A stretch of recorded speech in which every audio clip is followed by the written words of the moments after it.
Welcome. You are about to embark on a journey into the machinery of your own mind. We like to think of ourselves as rational agents, conscious, deliberate, and logical. We believe that when we make a choice, whether it's what stock to buy, what politician to trust, or merely what to eat for lunch, we are the captains of our souls. But what if the captain is asleep at the wheel? Or, perhaps more accurately, what if there are two captains?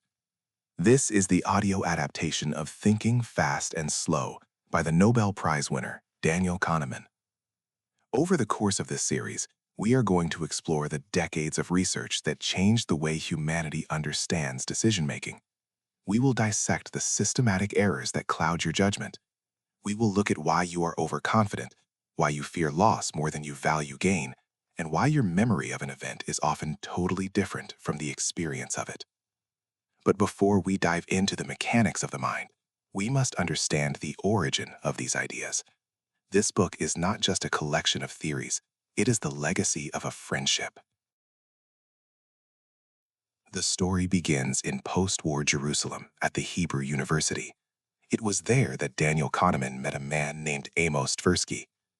Amos was brilliant, often described by colleagues as the smartest person they had ever met. He was the life of the party, voluble and charismatic. Daniel, by contrast, was more reserved, a worrier, a man who sought to understand the roots of human error. Together, they formed a partnership so intense that they often couldn't remember who had the initial idea for a paper. They would spend hours in closed rooms, laughing uproariously, inventing scenarios to trap their own minds. Their question was simple: are humans good intuitive statisticians? If you toss a coin 3 times and it comes up heads every time, do you feel like the next one must be tails? That is a failure of statistical intuition. And it turns out, even professional statisticians make these mistakes when they aren't paying attention. The core of their work, and the core of this book, is the distinction between two modes of thinking. Imagine you see a picture of an angry woman.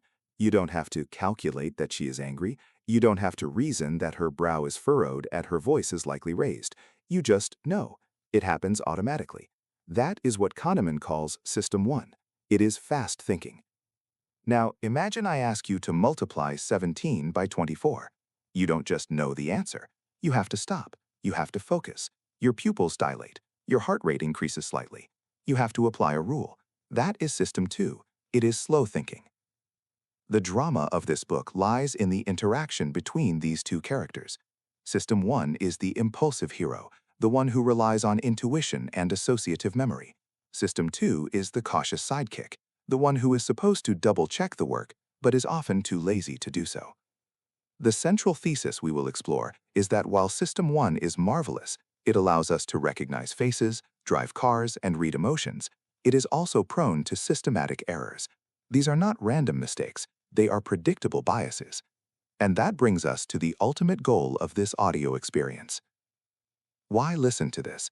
Why learn the names of these biases? Professor Kahneman is very clear about his objective. He wants to improve our ability to identify and understand errors of judgment and choice in others and eventually in ourselves. Think of it as water cooler gossip. When we gossip about a colleague's bad decision, we often lack the vocabulary to explain why they messed up. We say he messed up or she was foolish. Kahneman wants to give us a precise language. He wants us to be able to say, oh, he fell for the halo effect, or she is suffering from outcome bias. By acquiring a richer vocabulary for criticism, we can better diagnose the mistakes of others. And hopefully, by spotting the minefields in their thinking, we might just avoid stepping on a few ourselves. Here is the roadmap for our journey. Part 1. Two systems. We will meet the characters of the story, the fast and slow systems that control your life. Part 2. Heuristics and biases. We will explore the shortcuts your brain takes that lead you astray. Part 3. Overconfidence. We will see how we constantly delude ourselves into thinking we understand the world better than we actually do. Part 4. Choices.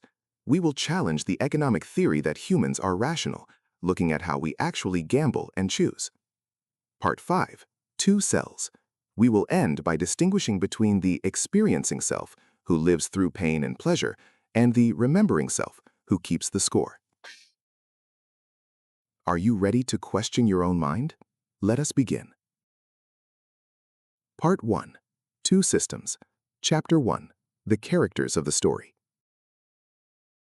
To understand the mind, we must first meet the actors.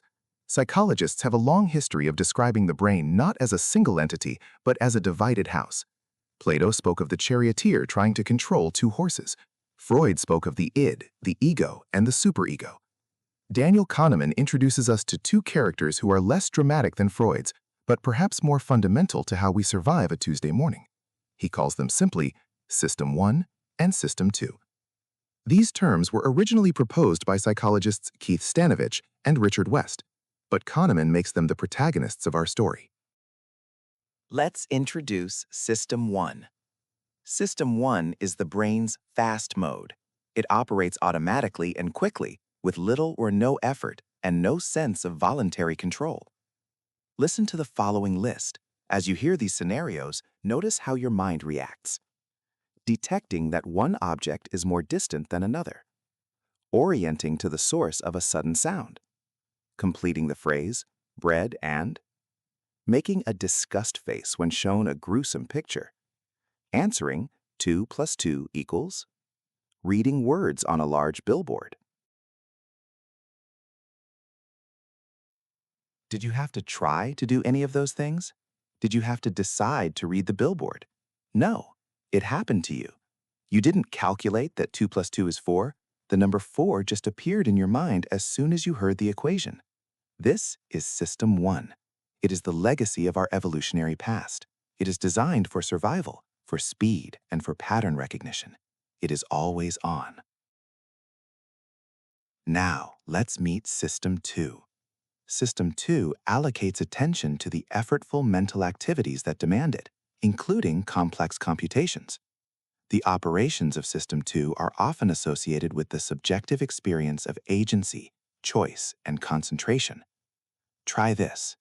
Brace yourself for the starter gun in a race. Focus your attention on the clowns in a circus. Look for a woman with white hair in a crowd, walking faster than is natural for you. And the classic example, multiply 17 by 24. 17 times 24. You can do it, but notice the difference. The answer doesn't pop into your head. You have to retrieve a program from your memory, the method of long multiplication you learned in school. You have to hold numbers in your working memory. You might feel your muscles tense up, your pupils actually dilate, your heart rate rises. If someone interrupts you while you are doing this, you will be annoyed. System 2 is slow, deliberate, and effortful.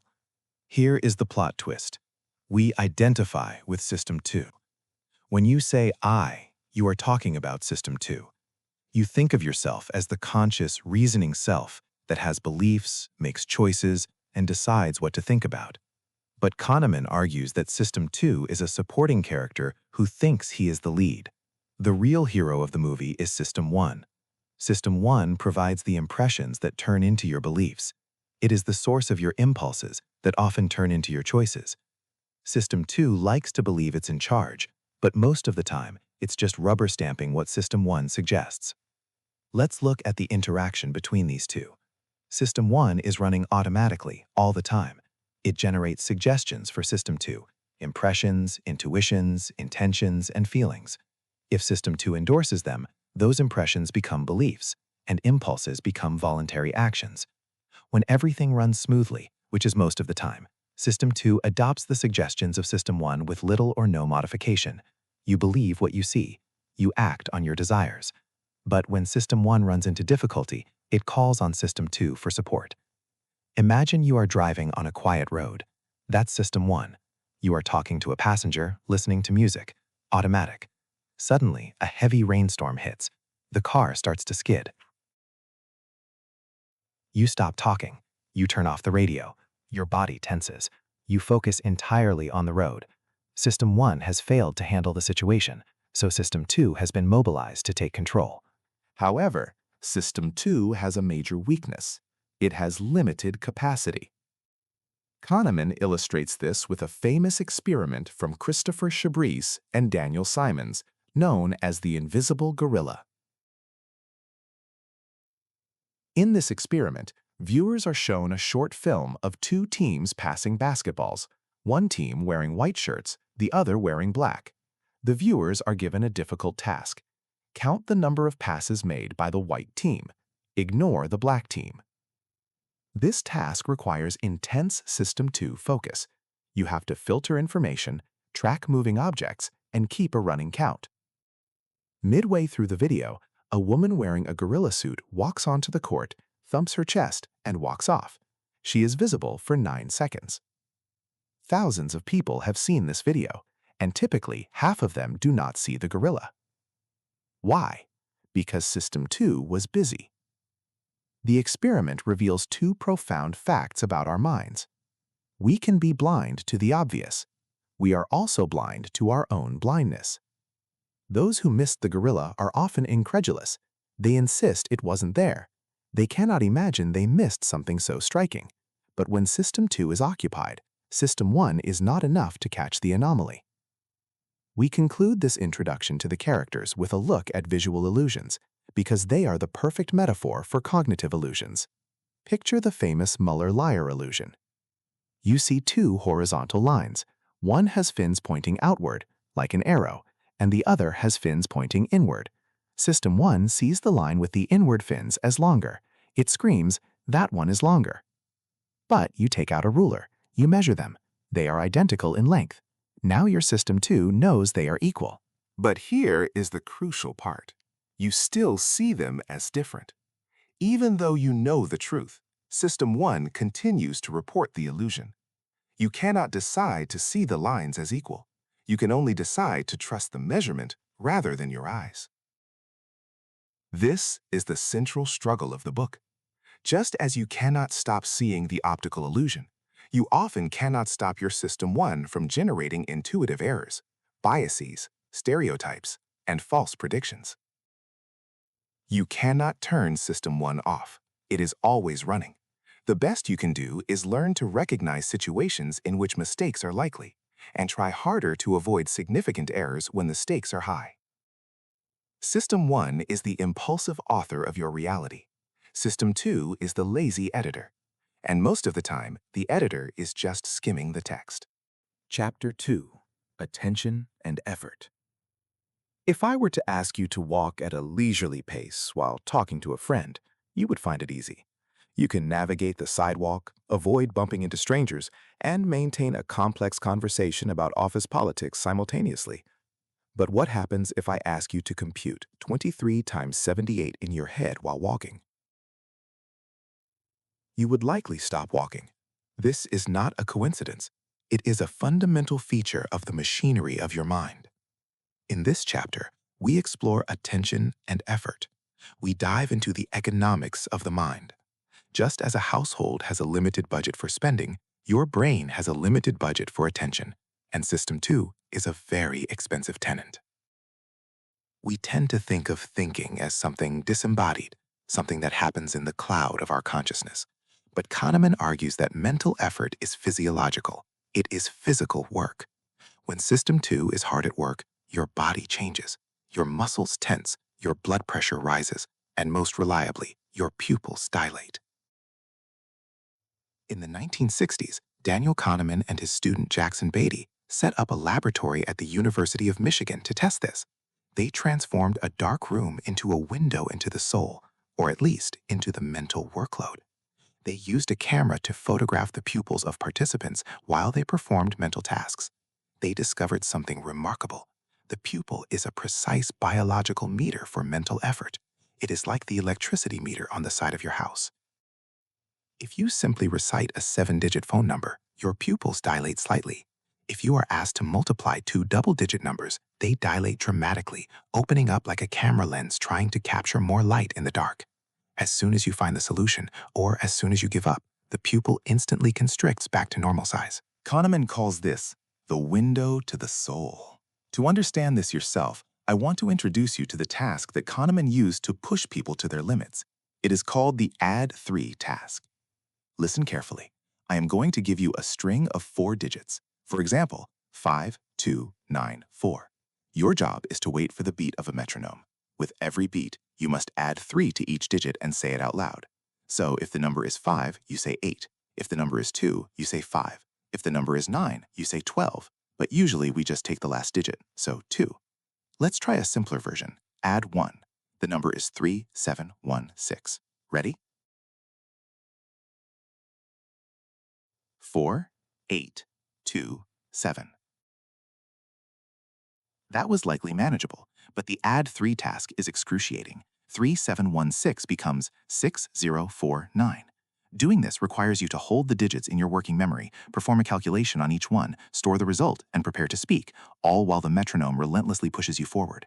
During this task, your System 2 is maxed out. You are effectively blind and deaf to anything else. If a mosquito landed on your nose, you might not feel it. If someone whispered your name, you might not hear it. This leads us to the concept of limited capacity. You possess a limited amount of attention that you can allocate to mental activities. If you try to go beyond your budget, you fail. This is why you cannot compute the product of 17 times 24 while making a left turn into heavy traffic.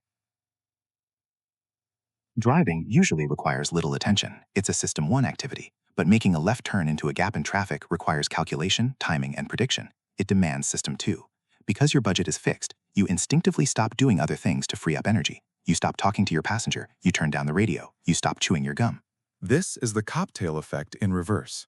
At a party, you can focus on one voice and tune out the others. But if the task becomes too hard, you can't even hear the voice you are trying to focus on. So why does the brain operate this way? Kahneman introduces the law of least effort.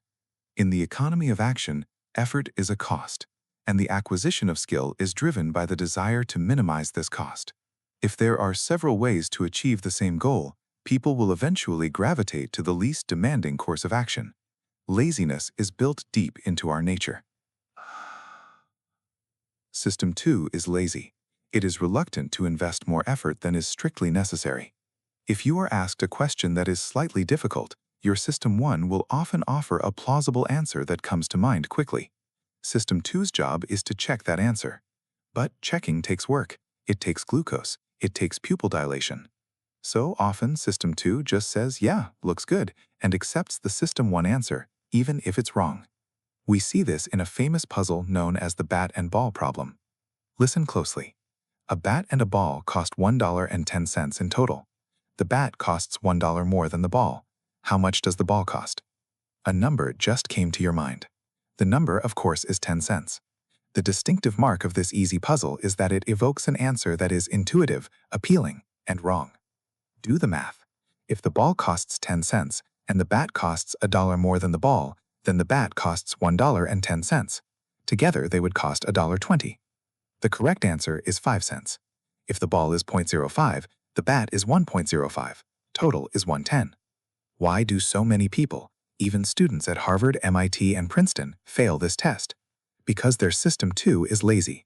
System 1 serves up the 10 cents answer on a silver platter because 1.10 breaks down neatly into 1.0 and 0.10. It feels right. System 2 could check it. It has the ability. But it resists the mental effort. It prefers to slide by with the minimum amount of work. This chapter teaches us that intelligence is not just about the ability to reason, it is also about the ability to allocate attention and the willingness to engage effort. Some people are more prone to lazy thinking than others. They are content with the first answer that comes to mind. Kahneman calls them cognitive misers. But remember, we are all misers to some extent. Thinking is hard work, and like physical exercise, we tend to avoid it unless we are forced to do it. Chapter 3. The Lazy Controller. It is 4 p.m. You have been in meetings all day. You have focused on spreadsheets, navigated difficult conversations, and forced yourself to smile at your boss. You are exhausted. You walk past the vending machine. You know you should eat an apple. You know the chocolate bar is bad for you. But before you can even formulate an argument, your hand is pressing the button for the chocolate. Why does self-control vanish when we are mentally tired? In this chapter, The Lazy Controller, Kahneman reveals a disturbing truth. Self-control and cognitive effort draw from the same limited pool of energy.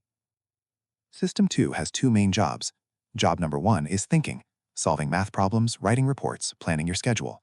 Job number 2 is self-control, resisting the urge to swear at someone, forcing yourself to exercise, or choosing the salad over the fries. The revelation is that these two jobs compete for the same fuel. cling. Psychologist Roy Baumeister calls this phenomenon ego depletion. Imagine your willpower is like a muscle. If you do bicep curls for an hour, your arms will be tired. If you then try to lift a heavy box, you might fail. The same applies to your mind. If you have to force yourself to do something difficult, like holding back tears during a sad movie, you will actually perform worse on a math test immediately afterward. If you spend the morning focusing intensely on a difficult report, System 2 work, you are statistically more likely to cheat on your diet in the evening, a failure of self-control. Baumeister demonstrated this with a cruel experiment involving the aroma of fresh-baked chocolate chip cookies. Oven timer dinging, the sound of a baking sheet being set down. Participants walked into a room smelling of delicious cookies. On a table were two bowls, one filled with warm, gooey chocolates, the other with raw radishes. Half the volunteers were told they could eat the cookies. The other half, the unfortunate ones, were told they could only eat the radishes and must ignore the cookies. This required immense self-control. They had to fight the urge to grab a cookie. After this torture, both groups were asked to solve a geometric puzzle. Unbeknownst to them, the puzzle was unsolvable. The researchers just wanted to see how long they would try before giving up. The cookie eaters worked on the puzzle for an average of 19 minutes. The radish eaterson, they gave up after only 8 minutes. Their system, too, was depleted. They had spent their willpower on the radishes, leaving them with no energy to tackle the puzzle. This leads to a fascinating physiological discovery. The brain runs on glucose. Mental effort is expensive. It burns sugar. When your glucose levels drop, your system 2 begins to shut down. You become impulsive. You default to system 1. This brings us to one of the most famous and frightening studies in the entire book. It involves 8 parole judges in Israel. A courtroom gavel banging, order in the court, murmuring of a legal proceeding. These judges spend their days reviewing applications for parole. It is grueling work. They have to process dozens of cases a day, making decisions that affect lives. The default decision is usually denial, locking the prisoner back up. Granting parole requires more active consideration. Researchers plotted the proportion of approved parole requests against the time of day. The results were shocking. At the beginning of the day, after a good breakfast, the judges approved about 65% of the requests. As the morning wore on, their glucose levels dropped. Their mental energy faded. The approval rate dropped steadily, down to nearly 0 just before lunch. Then, the judges took a break. They ate lunch. They restored their glucose. They returned to the bench. Immediately, the approval rate shot back up to 65%. And then, as the afternoon dragged on, it fell back to 0 again. Think about the implications. If you were a prisoner, your freedom did not depend entirely on your crime, your behavior, or the law. It depended on whether the judge had eaten a sandwich recently. When the judge is tired and hungry, System 2 is depleted. It cannot muster the energy to think through the complex reasons to release someone. So it falls back on the default, easy System 1 answer, deny parole. This chapter forces us to distinguish between two concepts, intelligence and rationality. We often assume smart people are rational, but Kahneman argues they are different things. Intelligence is the raw processing power of System 2, how fast you can compute. Rationality is the willingness to engage System 2. You can be a genius who is rationally lazy. You have the engine of a Ferrari, but you drive it like a golf cart because you don't want to step on the gas. Recall the bat and ball problem from the last chapter. The bat is $1 more than the ball. Total is $110. People who fail this problem are not necessarily stupid. They are impulsive. They are content with the first answer that pops up. Kahneman notes that people who are high in rationality or engaged are less likely to be biased. They are more skeptical of their own intuitions. They double-check. So, what is the takeaway for our daily lives? We must recognize that our controller, our conscious self, is easily exhausted. When you are tired, hungry, or stressed, you are not the same person. You are more likely to make selfish choices, use sexist or racist stereotypes, and make superficial judgments. The advice? Never make a major decision when you are hungry. Never try to resolve a difficult conflict with your spouse late at night when you are both depleted. And if you have a parole hearing, hope it's first thing in the morning. Chapter 4: The Associative Machine. I am going to speak 2 words. I want you to pay close attention to what happens in your body and your mind the moment you hear them. Ready? Bananas. Vomit. What just happened? There was no sentence. There was no logic. I just said 2 nouns, but your System 1 went to work instantly. First, you likely saw images of yellow fruit and perhaps an unpleasant mess. Second, you probably had a mild physical reaction. Your face might have twisted in a micro-expression of disgust. Your heart rate might have changed. You might have even pushed away your coffee cup. Third, your mind created a story. It built a causal link. You assumed the bananas caused the vomit. You temporarily lost your appetite for bananas. All of this happened in a split second, spontaneously, without your permission. This is the associative machine. Your brain is a vast network of ideas. An idea can be concrete, like cat, abstract, like justice, or an emotion, like anger. Kahneman explains that these ideas are nodes in a massive web. When one node is activated, it sends an electrical charge down the web to activate others. Bananas activates fruit, yellow, and grocery. Vomit activates sick, hangover, and nausea. When you hear them together, the brain desperately seeks a connection to make the world coherent. It forces them into a narrative. This brings us to one of the most powerful concepts in psychology: priming. If you have recently seen the word eat, and I ask you to complete the word fragment SOP, you are more likely to write soup. If you have recently seen the word wash, you are more likely to write soap. This is the priming effect. Eating primes the idea of soup. Washing primes the idea of soap. This seems obvious. But what is terrifying is that priming doesn't just change how you think, it changes how you act. Let's walk through the famous Florida effect experiment conducted by psychologist John Bark. Students at NYU were asked to assemble 4-word sentences from a set of 5 words. For one group, the words were random. For the other group, the words were sprinkled with themes associated with the elderly: Florida, forgetful, bald, gray, wrinkle. The students completed the task. They were then told to walk down the hall to another room. That walk was the real experiment. The researchers secretly timed how long it took the students to walk that short distance. The results were unbelievable. The students who had constructed sentences with words like Florida and gray walked significantly slower than the others. They were not consciously thinking about old age. None of them mentioned it in the debriefing. But the idea of old age had been primed in their associative machine, and that idea cascaded down into the motor cortex of their brains. The thought became a physical reality. This is called the ideomotor effect. It works in reverse too. If you are asked to walk slowly, perhaps mimicking an old person, you actually become quicker to recognize words related to old age. If you are asked Heath, you find cartoons funnier. If you are asked to frown, you find the world sadder. But perhaps the most disturbing form of priming involves money. Kahneman details research by Kathleen Vose showing that the mere suggestion of money changes who we are. In these studies, participants were primed with money in subtle ways. Maybe a computer screensaver showed floating dollar bills. Maybe there was a stack of Monopoly money on a table nearby.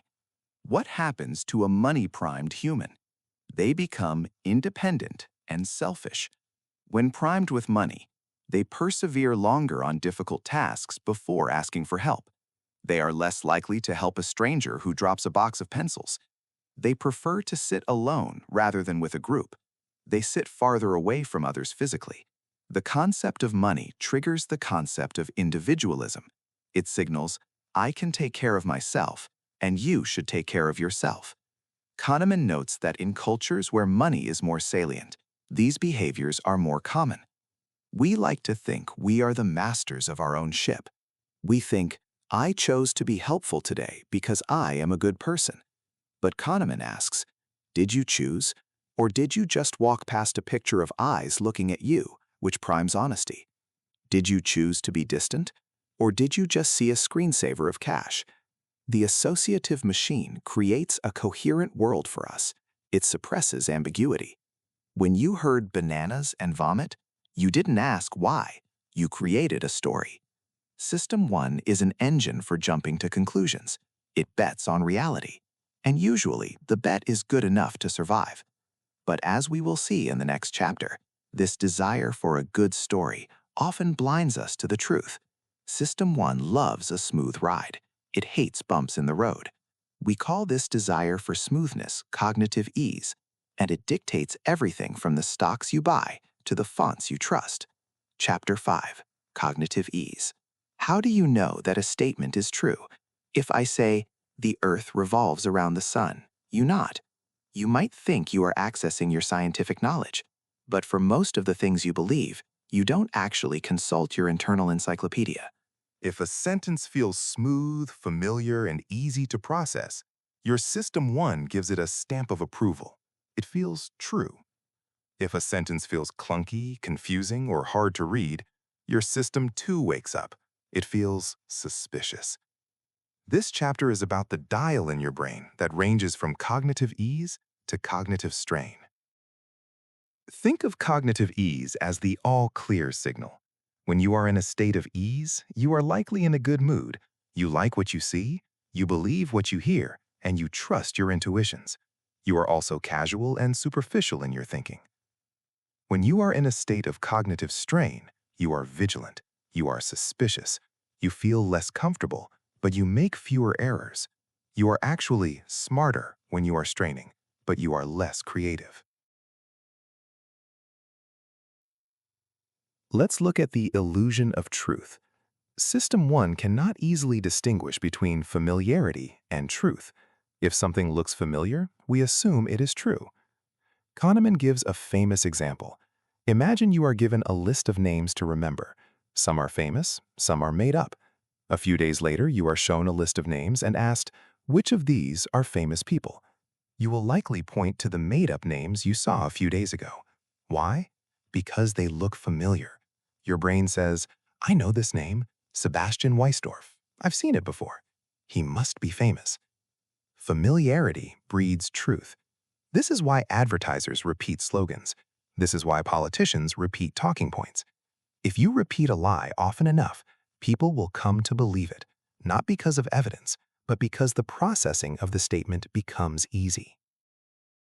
Even the font matters. Adolf Hitler was born in 1892.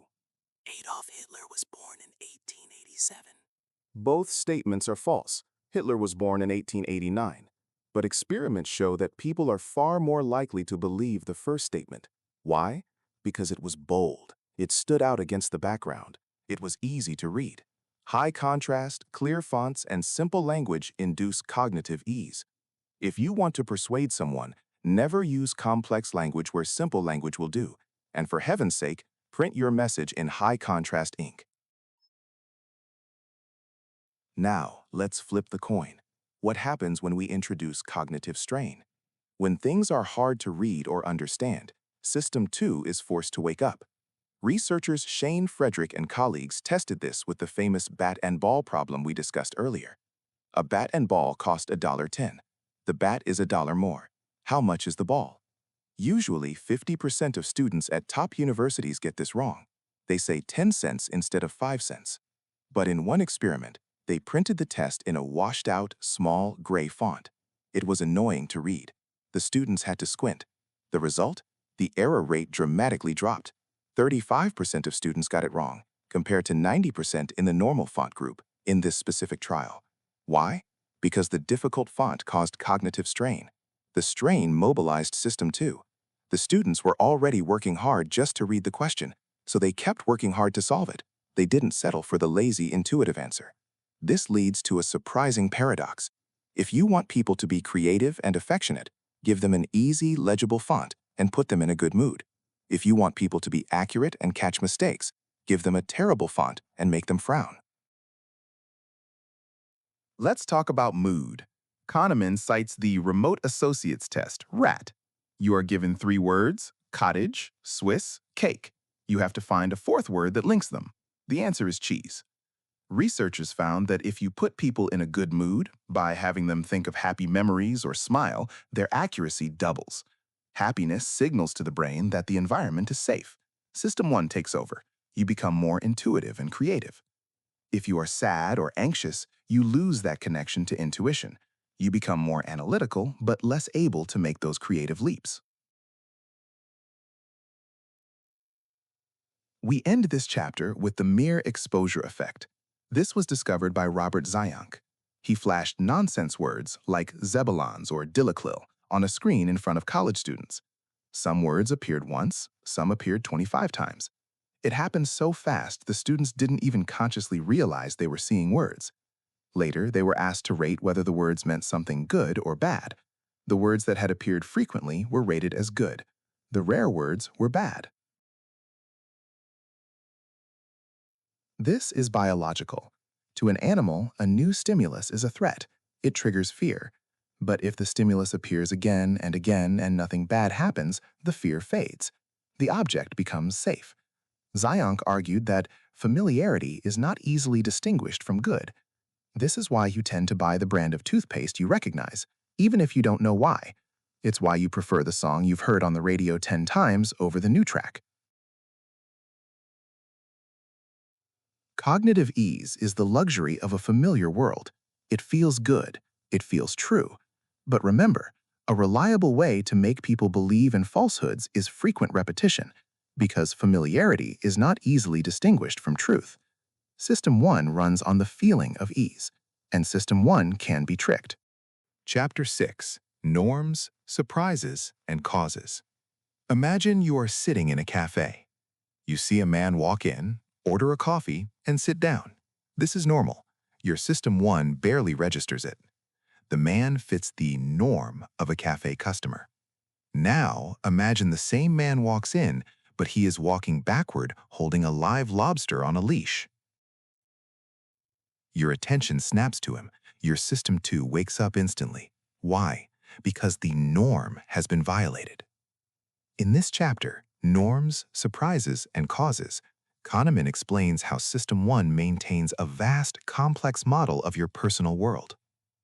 This model is constantly updating what is normal so that you can detect what is surprising. Surprise is the most sensitive indication of how we understand the world. Kahneman distinguishes between 2 types. First, active expectation. You are waiting for something to happen. You are waiting for the door to open because you heard a car pull up. If it doesn't open, you are surprised. Second, passive expectation. Chapter 6: Norms, Surprises, and Causes. Imagine you are sitting in a cafe. You see a man walk in, order a coffee, and sit down. This is normal. Your System 1 barely registers it. The man fits the norm of a cafe customer. Now, imagine the same man walks in, but he is walking backward holding a live lobster on a leash. Your attention snaps to him. Your System 2 wakes up instantly. Why? Because the norm has been violated. In this chapter, Norms, Surprises, and Causes, Kahneman explains how System 1 maintains a vast, complex model of your personal world. This model is constantly updating what is normal so that you can detect what is surprising.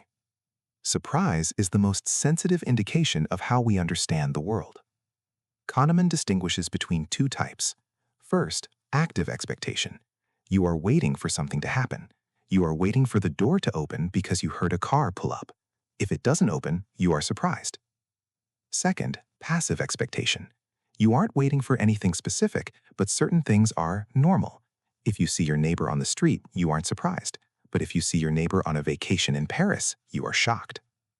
But here is the fascinating quirk of the mind. We normalize the abnormal with incredible speed. Kahneman calls this norm theory. Imagine you are on that vacation in Paris. You bump into your neighbor, John. What a coincidence, you say. You are truly surprised. 2 days later, you walk into a museum in London and you bump into John again. You are less surprised the second time. Why? Because your System 1 has updated its model. It has added a new temporary rule. John is the guy who shows up where I am. Once an event happens, even if it is wildly improbable, the mind immediately rewrites history to make it seem less random. We say, oh, he must be on a similar tour schedule. We crave a causal story. This desire for a story leads us to the Moses illusion. Listen to this question carefully. You have to answer quickly. How many animals of each kind did Moses take into the ark? Most people answer 2. But take a moment. Moses didn't take any animals into the ark. Noah did. Why did you miss that? Because Moses fits the context. He is biblical. He is a leader. He is an old man with a beard.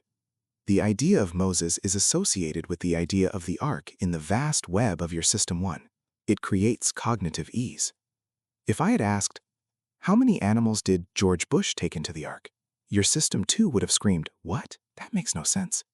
But Moses passes the normality check, so System 2 doesn't bother to fact-check the name. This brings us to the core of the chapter, causality. We are born looking for causes. We cannot help but see them. In 1945, Albert Michaud created a simple animation. A blue square moves across the screen and touches a red square. The red square immediately starts moving. When you watch this, you don't say, I see a blue shape moving, stopping, and then a red shape moving. No, you say, the blue square hit the red square, or the blue square pushed the red square. We attribute physical agency to geometric shapes. System 1 turns a sequence of events into a causal story. A caused B. This is evident from birth. 6-month-old infants show surprise if the red square moves before the blue square touches it. They understand physical cause and effect instinctively. But this instinct goes too far. We apply it to everything. If the stock market crashes today, the headlights tomorrow will say, markets drop due to fears of inflation. Maybe, or maybe it was just random fluctuation. But the human mind rejects randomness. We cannot accept that things happen just because. Kahneman points out that this is the root of religion and superstition. System 1 is an agent detector. If the grass rustles, we assume a lion caused it, survival instinct. We don't assume wind. If a volcano erupts, ancient humans assumed a god was angry. We interpret the world as a series of intentions and actions. Here lies the great danger. System 1 is a genius at causal thinking. It loves stories.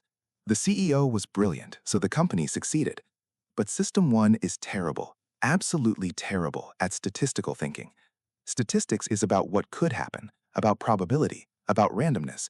Causal thinking is about what did happen and why. System 1 sees a pattern and says, there must be a reason. System 2 has to be trained to say, actually, that might just be a coincidence. In the world of System 1, nothing is random. Everything has a cause. And that makes us feel safe, because if everything has a cause, then maybe, just maybe, we can control it. But as we will learn, the world is far more random than we care to admit. Chapter 7, A Machine for Jumping to Conclusions. Read the following 3 characters, A, 13, C. Now read these 3, 12, 13, 14. Wait, did you notice something? In the first sequence, the middle character was the letter B. In the second sequence, the exact same shape was the number 13. This is the ABC 12, 13, 14 illusion. Your brain saw the same visual input, but the context determined the interpretation. When surrounded by letters, System 1 bet that it was a letter. When surrounded by numbers, it bet it was a number. Crucially, you did not consciously decide between the 2 options. You didn't say, it could be a B or a 13. No, the ambiguity was suppressed. You only saw one interpretation. In this chapter, Kahneman calls System 1 a machine for jumping to conclusions. Usually, this is a good thing. It saves time. If you see a tiger in the grass, it's better to jump to the conclusion danger than to sit there calculating the statistical probability of a tiger being in your zip code. But when the situation is unfamiliar or complex, this machine leads to massive errors. Order? Let's talk about the bias to believe. Daniel Gilbert, a psychologist, proposed a theory. To understand a statement, you must first believe it is true. If I say, white fish eat candy, your brain simulates a world where white fish eat candy to comprehend the sentence. Only after that split second does System 2 kick in and say, wait, that's nonsense. System 1 is gullible. It is biased to believe. System 2 is in charge of unbelieving, of doubt. But, as we know, System 2 is lazy. When System 2 is tired or distracted, we are much more likely to believe false statements, persuasive advertisements, or conspiracy theories. This gullibility feeds into confirmation bias. If I ask you, is Sam friendly? Your System 1 searches your memory for examples of Sam being friendly. If I ask you, is Sam mean? Your System 1 searches for examples of him being mean. System 1 doesn't act like a scientist. A scientist tries to disprove a theory. System 1 tries to confirm it. It cherry-picks memory to support the current suggestion. Now, let's meet the halo effect. This is the tendency to like or dislike everything about a person, including things you have not observed, based on one single trait. Kahneman gives us a powerful example. Consider two people, Alan and Ben. I am going to list their traits. Listen to the order. Intelligent, industrious, impulsive, critical, stubborn, envious, stubborn, critical, impulsive, industrious, intelligent. Most people like Alan much more than Ben. But look closely. The lists are identical. They contain the exact same words, just in reverse order. Because you heard intelligent first for Alan, your System 1 created a halo. Alan is smart. So when you heard stubborn, you interpreted it generously. Well, he's smart, so he has high standards. For Ben, you heard envious first. That cast a dark shadow. So when you heard intelligent at the end, you thought, he's a dangerous smart schemer. First impressions matter because they change the interpretation of everything that follows. The sequence creates the story. This leads us to perhaps the most important concept in the entire book. Kahneman creates an acronym for it.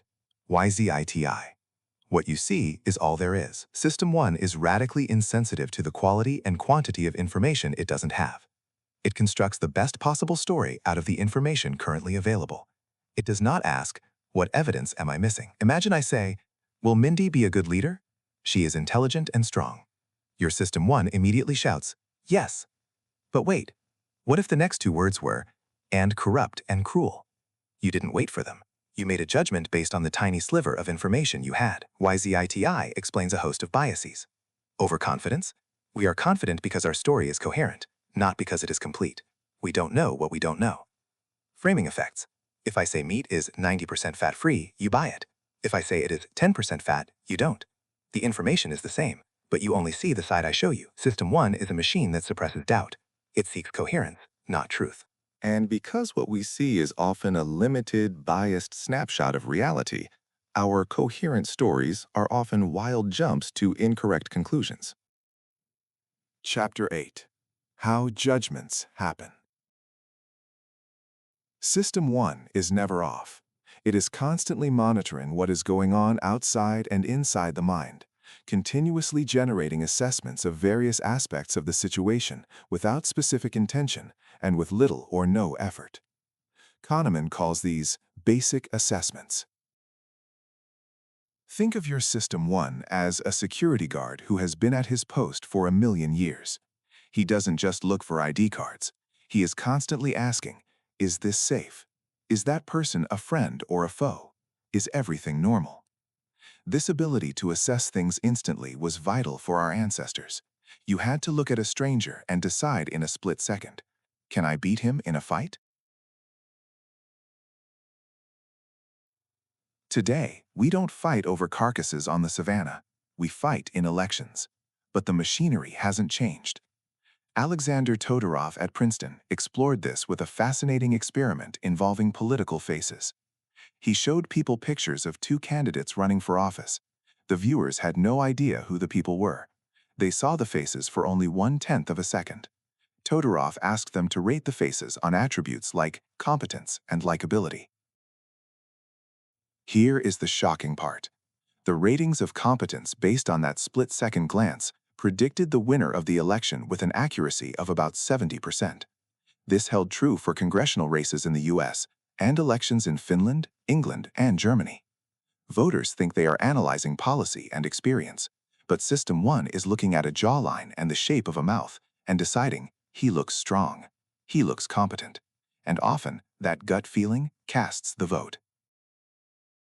But System 1 doesn't just judge faces. It engages in a strange cross-modal translation called intensity matching. System 1 has an underlying scale of intensity that allows it to match across different dimensions. If I ask you, if this crime were a color, how bright would it be? Or, if this tall man were a musical note, how loud would he be? You can answer these questions. You might say, murder is a very bright red, or the 6'8" man is a very loud trumpet blast. Why can you do this? Because System 1 translates severity or size into a universal language of intensity. This leads to errors when we try to predict the future. We often match the intensity of our prediction to the intensity of the evidence. If a child reads fluently at age 4, which is impressive, we predict her college GPA will be extremely high, equally impressive. We match the strength of the reading to the strength of the GPA. But statistically, this is wrong. A smart 4-year-old might just be precocious. System 1 ignores statistics, System 2's job, and goes for the matching intensity. Finally, we must discuss the mental shotgun. When you instruct System 2 to perform a specific task, System 1 often overcomputes. It fires a shotgun blast of computations, triggering answers to questions you didn't even ask. If I ask you to judge whether 2 words rhyme, you will be slower if the words are spelled differently, like vote and goat. Your System 1 didn't just listen to the sound, it also checked the spelling, even though I told you to ignore it. You couldn't stop the shotgun blast.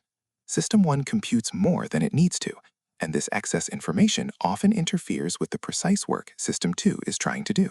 Chapter 9. Answering an easier question. Imagine you are a CEO.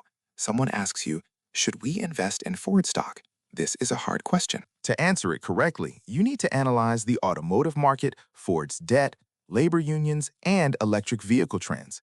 That is heavy System 2 work. So what do? Your System 1 performs a trick called substitution. Instead of answering the hard question, it answers an easier, related question and serves that up as the answer.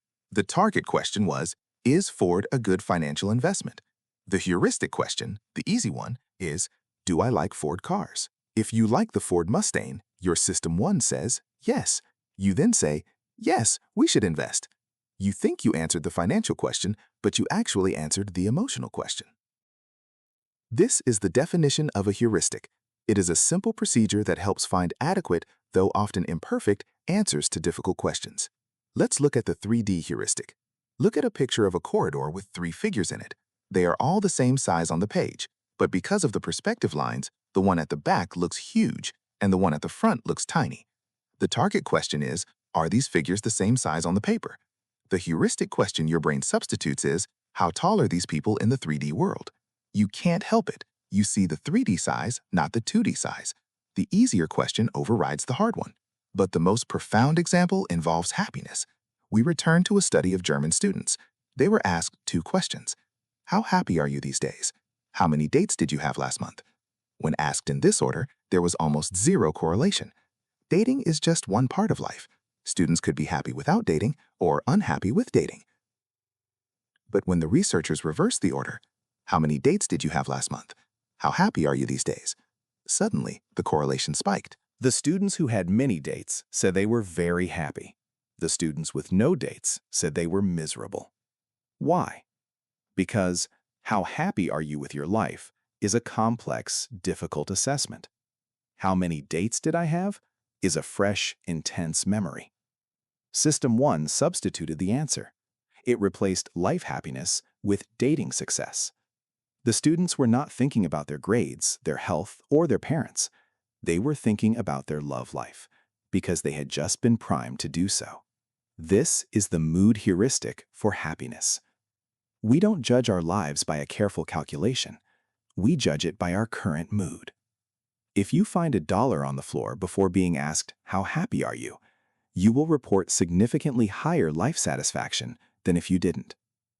$1 changes your view of your entire existence? Yes, because System 1 answers the easy question, "How do I feel right now?" instead of the hard one, "How is my life going?" This brings us to the end of Part 1. We have met the characters. System 1 is fast, intuitive, emotional, and confident. System 2 is slow, lazy, rational, and easily depleted. We have seen how they interact. System 1 constantly feeds suggestions to System 2. It jumps to conclusions, substitutes easy questions for hard ones, and creates a coherent story out of thin air. But we are just getting started. Now that we know the machinery, we must look at the specific products of that machine. In Part 2, we will dive into the famous heuristics and biases. We will learn why we are terrible statisticians, why we fear flying but not driving, and why the law of small numbers is fooling you every day. Part 2, Heuristics and Biases. Chapter 10, The Law of Small Numbers. We begin Part 2 with a medical mystery. Imagine you are studying the rates of kidney cancer across the United States. You have a massive data set covering over 3,000 counties. You look for the counties with the lowest rates of kidney cancer. You want to know the secret to their health. Your System 1 immediately goes to work. It builds a causal story. Ah, you think, it's the clean country living, no pollution, fresh food, strong communities. That explains why they are so healthy. It makes perfect sense. It feels right. But now, let's look at the counties with the highest rates of kidney cancer. Where are they? Surprisingly, they are also mostly rural, sparsely populated, and located in traditionally Republican states in the Midwest, the South, and the West. Wait, how can the clean country lifestyle explain both the lowest cancer rates and the highest? It can't. The causal story is a lie. The key factor is not the lifestyle, it is the population size. These are rural counties with very few people, and this brings us to the law of small numbers. Small samples yield extreme results more often than large samples do. If a county has only 300 people and nobody gets cancer this year, the rate is 0, the healthiest in the country. If 1 or 2 people get cancer, the rate skyrockets to be the sickest in the country. It is just statistical noise. But System 1 does not see noise, it sees a story. We are prone to believing that small samples represent the whole population. If you toss a coin 5 times and get heads, heads, heads, heads, heads, you assume the coin is rigged. But statistically, a sequence of 5 heads is just as likely as heads, tails, heads, tails, heads. Randomness doesn't look random in small doses. This leads to the famous hot hand fallacy in basketball. Fans, players, and coaches universally believe that a player can get hot. If he makes 3 shots in a row, we believe he is more likely to make the 4th. Researchers Galovich, Volone, and Tversky analyzed thousands of shots. The result? The hot hand does not exist. A player who has made 3 shots is no more likely to score than if he had missed 3. But our eyes see a pattern. We see heads, heads, heads, score, score, score, and we reject the idea that it is chance. We demand a cause. System 1 seeks patterns. It cannot handle the idea that sometimes things happen just because. Chapter 11. Anchors. Daniel Kahneman and Amos Tversky built a rigged Wheel of Fortune. It was marked from 0 to 100, but it was rigged to stop only on the numbers 10 or 65. They recruited students and spun the wheel. Group A saw the wheel stop at 10. Group B saw the wheel stop at 65. The students knew the number was random. It meant nothing. Immediately after, they were asked 2 questions. Is the percentage of African nations among UN members larger or smaller than the number you just saw? What is your best estimate of the percentage of African nations in the UN? This should be easy. The wheel number is irrelevant, but it wasn't. The students who saw the number 10 estimated the percentage of African nations to be 25%. The students who saw the number 65 estimated it to be 45%. The random number acted as an anchor. It pulled their estimates toward it. This is the anchoring effect. It occurs when people consider a particular value for an unknown quantity before estimating that quantity. The estimate stays close to the number that people considered, hence the image of an anchor. It happens in two ways. System 2 anchoring. You start at the anchor and adjust away from it. If I ask, is the boiling point of water at the top of Everest higher or lower than 10 degrees? You start at 10 and go up. But you stop too soon. You stop when you are no longer certain you should go further. This is insufficient adjustment. System 1 anchoring, this is priming. If I say 65, your associative machine activates ideas of many, large, and majority. These ideas influence your guess.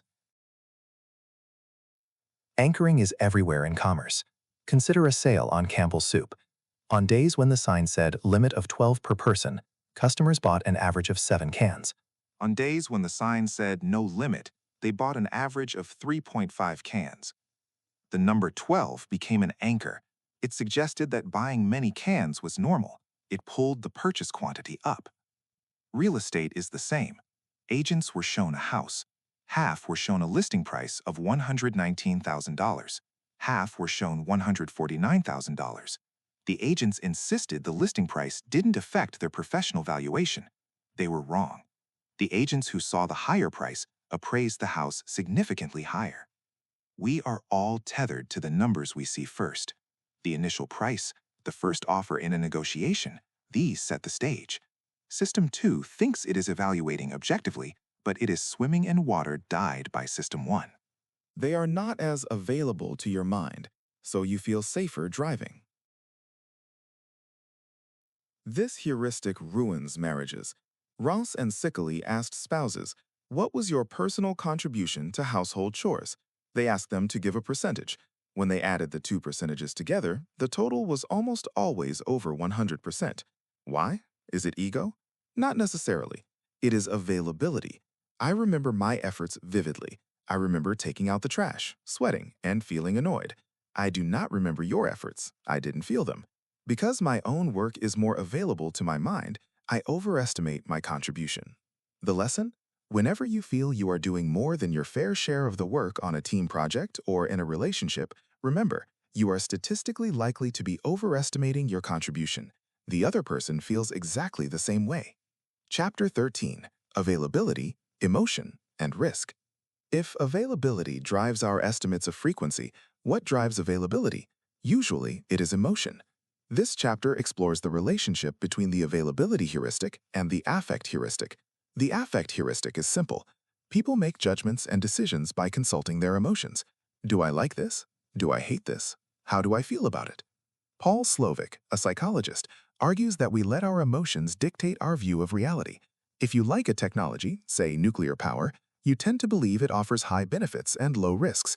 If you dislike it, you believe it offers low benefits and high risks. In the real world, risk and benefit often correlate positively, high risk, high return. But in our minds, they are opposites. Good things have no risk, bad things have no benefit. This leads to the availability cascade. It starts with a minor event, maybe a report that a chemical called alar is on apples. The media picks it up. It is a scary story. Poison in your child's lunchbox. Public anxiety rises. This anxiety makes the story more newsworthy, so the media covers it more. Politicians see the public is scared, so they pass laws to ban alar to show they are doing something. By the end, a minor risk has blown up into a national crisis because of the self-reinforcing cycle of availability and emotion. Kahneman compares death by terrorism versus death by diabetes. In the United States, death by diabetes is vastly more likely than death by a terrorist attack. But terrorism is vivid, it is malicious, it creates a disgust reaction, it is highly available. Diabetes is silent, slow, and lacks a villain. Because of this, we spend billions on anti-terrorism and comparatively little on preventative health. Our probability neglect means we focus on the numerator, the 10 people who died in a bomb, and ignore the denominator, the 300 million people who didn't. We fear the wrong things because our System 1 is designed to react to threats that are immediate and graphic, not statistical and slow. Chapter 14. Tom W. Specialty. Let me introduce you to Tom W. Please listen to this description of him written by a psychologist. Tom W. is of high intelligence, although lacking in true creativity. He has a need for order and clarity, and for tidy and compartmentalized systems in which every detail finds its appropriate place. His writing is rather dull and mechanical, occasionally enlivened by somewhat corny puns and flashes of imagination of the sci-fi type. He has a deep moral sense. He has a strong drive for competence. Now, I want you to rank the following fields of graduate specialization in order of the likelihood that Tom W. is a student in that field: computer science, engineering, business administration, humanities and education, law, medicine. If you are like most people, you immediately ranked computer science or engineering at the top. The description screams nerd. It screams engineer. But did you stop to ask, how many computer science students are there compared to humanities students? This is the error of base rate neglect. Times more humanities students than CS students. Even if the description of Tom fits the stereotype of a CS student better, the sheer number of humanities students means it is statistically more likely that Tom is a humanities student who happens to be orderly and like sci-fi. Kahneman calls this representativeness. We judge probability by how much a person resembles a stereotype. Tom resembles a computer scientist, so we say he is one. We ignore the base rate, the background statistics. Think of it this way. You see a person on the subway reading the New York Times. Is it more likely that this person has a PhD or that this person does not have a college degree? You might think, New York Times, PhD. But the base rate of people without college degrees is huge. The base rate of PhDs is tiny. There are more non-graduates reading the NYT than there are PhDs reading it, simply because there are so many more non-graduates. System 1 loves the description. It loves the character of Tom W. System 2 is supposed to check the math. But System 2 is lazy. It gets distracted by the corny puns and forgets to count the students. To think clearly, you must discipline yourself to always ask, what is the base rate, before you look at the specific details. Chapter 15. Linda. Less is more. We have arrived at the most controversial experiment in the history of judgment and decision-making. It caused an academic uproar. It made people angry. It is called the Linda problem. Let me introduce you to Linda. Listen closely to her profile. Linda is 31 years old, single, outspoken, and very bright. She majored in philosophy. As a student, she was deeply concerned with issues of discrimination and social justice, and also participated in anti-nuclear demonstrations. Now, which of the following two alternatives is more probable? Option 1, Linda is a bank teller. Option 2, Linda is a bank teller and is active in the feminist movement.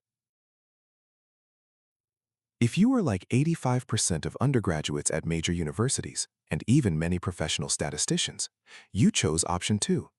She sounds like a feminist, your System 1 screams. She doesn't sound like a boring bank teller. But look again. Option 1 says she is a bank teller. Option 2 says she is a bank teller and a feminist. Think of a Venn diagram. The circle of bank tellers contains all bank tellers, including the feminist ones, the Republican ones, and the vegetarian ones. The circle of feminist bank tellers is a tiny circle inside the bank teller circle. By definition, the probability of being a bank teller, option 1, must be higher than the probability of being a bank teller and something else, option 2. This is the conjunction fallacy. A conjunction of two events, bank teller plus feminist, can never be more probable than one of the events alone.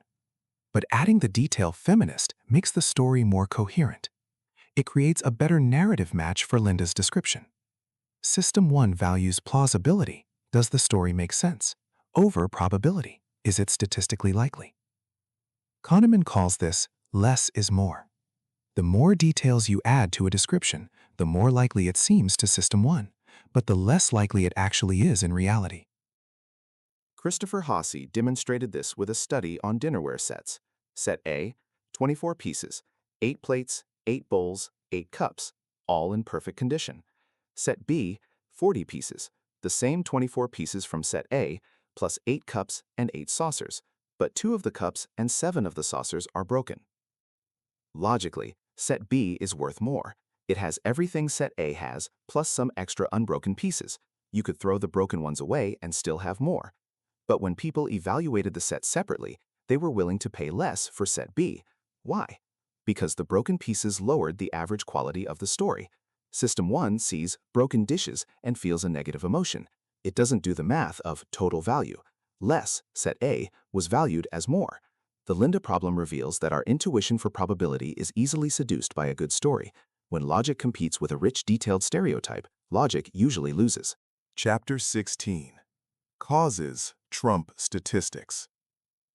We know that people ignore statistical base rates. Remember Tom W. But is there any time we do listen to statistics? Yes, but only when the statistics tell a story. Consider the cab problem. A cab is involved in a hit-and-run accident at night. 2 cab companies, the green and the blue, operate in the city. Here is the data. 85% of the cabs in the city are green, 15% are blue. A witness identified the cab as blue. The court tested the witness's reliability. He is correct 80% of the time and wrong 20% of the time. What is the probability that the cab was actually blue? Most people answer 80%. They trust the witness. They ignore the fact that green cabs are vastly more common. But now let's change the story slightly. Same accident, same witness reliability, but instead of saying 85% of cabs are green, I tell you, green cabs are involved in 85% of the accidents. Now people's answers change. They get much closer to the true statistical probability, which is 41%. Why? Because green cabs cause accidents is a causal base rate.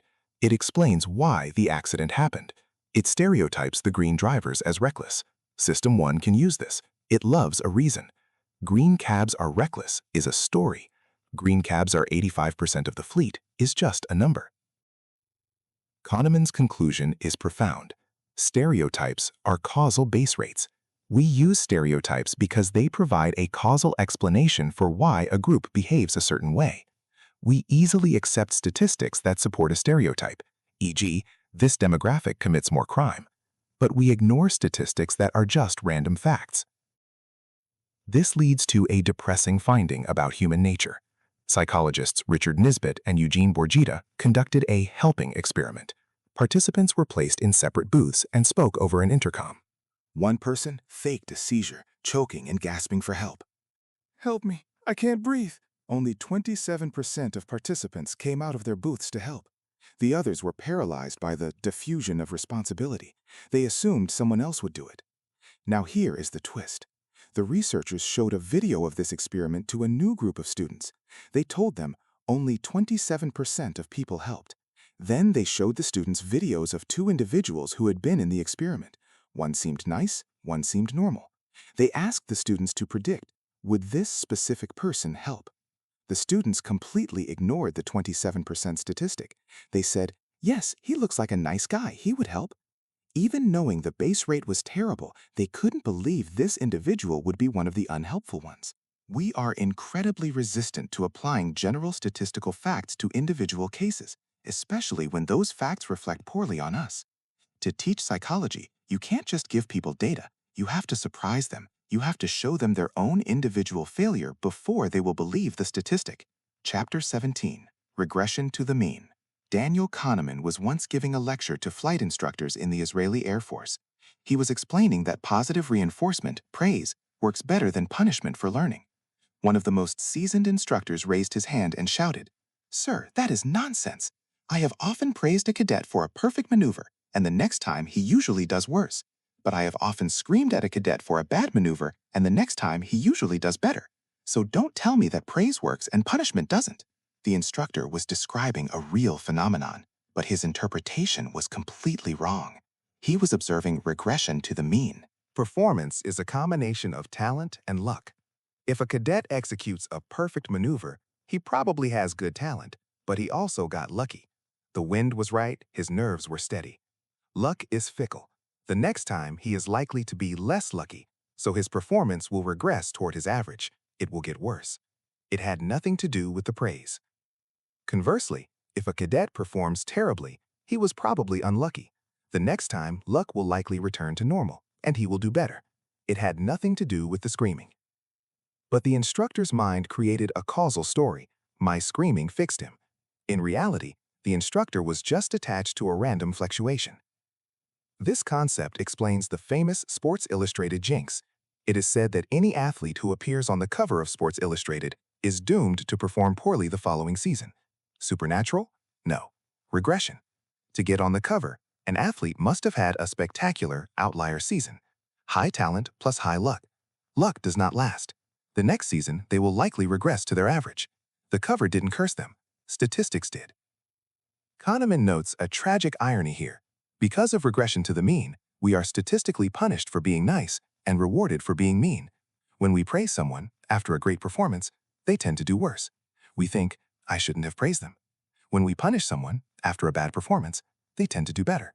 We think, punishment works. But it is an illusion. We are just witnessing the natural fluctuations of life. Chapter 18. Taming Intuitive Predictions. How do we fix these errors? How do we stop our intuition from making wild predictions? Kahneman gives us a method to tame our predictions. Imagine a girl named Julie. She is a senior at a state university. She read fluently when she was 4 years old. What is her GPA? System 1 matches the intensity. Reading at 4 is incredibly rare, top 1%. So System 1 says, her GPA must be incredibly high, top 1%, maybe 3.9 or 4.0. But this is wrong. Reading age and college GPA are not perfectly correlated. A precocious child might burn out, or might just be average later. To make a correct prediction, you must follow a 4-step process involving regression to the mean. Start with the baseline. What is the average GPA at her university? Let's say it's 3.0. If you knew nothing about Julie, you would guess 3.0. Make your intuitive guess. Based on the reading age, you guessed 3.9. Estimate the correlation. How strongly is reading age related to GPA? It's probably weak. Let's say 30%, 0.3. Regress toward the mean. You must move your answer away from your intuition and toward the average. If the correlation is only 30%, you should only move 30% of the way from the average, 3.0, to your guess, 3.9. So instead of predicting 3.9, you should predict roughly 3.27. This feels disappointing. System 1 wants to say Julie is a genius. The math says she is likely just slightly above average. This method, adjusting for the reliability of your evidence, is the hallmark of rational thinking. Extreme predictions are almost always wrong because extreme evidence is usually exaggerated by luck. Scene end. We have now concluded Part 2.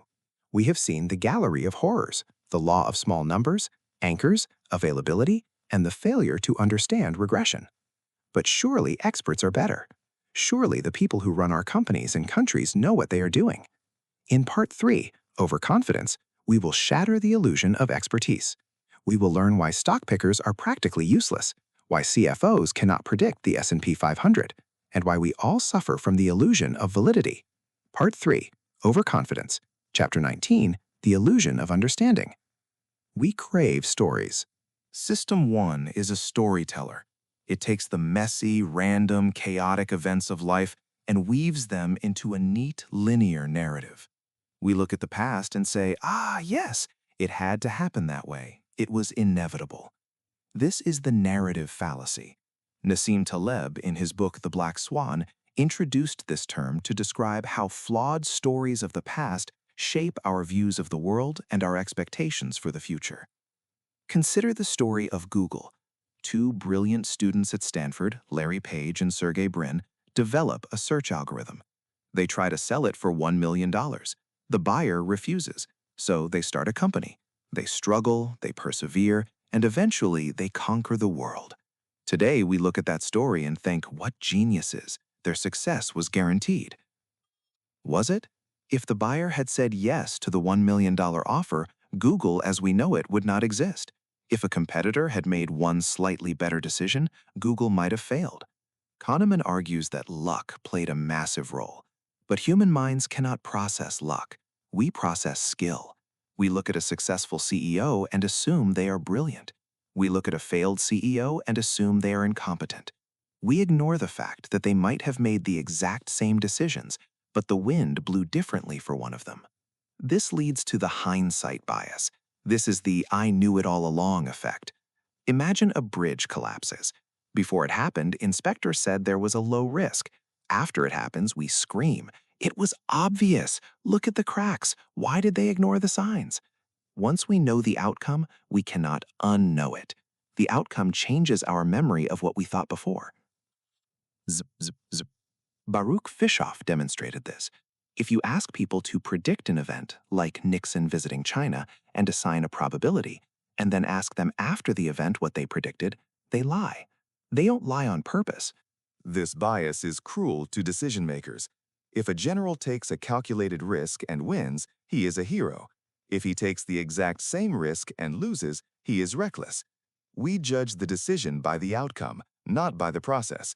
This is outcome bias. It makes leaders risk-averse. They are terrified of being blamed for a bad outcome, even if the gamble was statistically smart. Chapter 20. The Illusion of Validity. In the 1950s, a young Daniel Kahneman served in the Israeli army. His job was to assess candidates for officer training. He observed them in a leaderless group challenge. The men had to move a heavy log over a wall without touching the wall. Kahneman and his colleagues watched. They saw who took charge. They saw who gave up. They saw who was stubborn. They wrote detailed reports. Soldier A is a natural leader. Soldier B is a wimp. They felt totally confident in their predictions. Failure. Every few months, they would get feedback from the officer training school. The feedback was devastating. Their predictions were barely better than a coin flip. Soldier A, the natural leader, often failed. Soldier B, the wimp, often excelled. But here is the incredible part. The next day, Kahneman would go back to the obstacle course, watch a new group, and feel the exact same confidence. He saw a man shout orders and thought, "That's a leader." The statistical evidence that his intuition was useless did not change his feeling of certainty. This is the illusion of validity. Subjective confidence in a judgment is not a reasoned evaluation of the probability that this judgment is correct. It is a feeling that reflects the coherence of the story. If the story fits, we feel confident. The quality of the evidence doesn't matter. Nowhere is this more prevalent than in the stock market. Kahneman analyzed the performance of wealth advisors at a major firm. He looked at 8 years of data. He asked, do some advisors consistently beat the others? If skill is involved, the same winners should repeat year after year. The correlation between year 1 performance and year 2 performance was 0.010. The results were random. The star traders were just lucky dice rollers. In 1953, a doctor named Virginia Apgar changed medicine with a piece of paper. Before her, doctors used their clinical intuition to judge if a newborn baby was healthy. They looked at the baby, felt the vibe, and decided. Often, they missed signs of distress. Babies died. Dr. Apgar wrote down a simple checklist: heart rate, respiration, reflex, muscle tone, color. Score each 0, 1, or 2. Add them up. If the score is low, help the baby. The Apgar score saved thousands of lives. It proved a fundamental truth. Simple formulas beat expert intuition. Paul Meehl, a psychologist, caused a stir in 1954 with a book demonstrating that in low-validity environments, a simple algorithm is almost always superior to a human expert. Whether predicting wine prices, parole violations, or cancer survival, simple rules win. Why?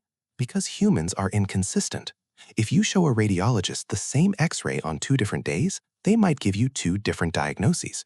Remember the judges and their lunch? An algorithm is noise-free. It sees the same input and gives the same output every single time. System 1 loves complex stories. It thinks this case is unique. The algorithm says, I don't care about uniqueness. I care about the 5 variables that statistically matter. Kahneman advises, if you are hiring someone, do not rely on a chat or your gut.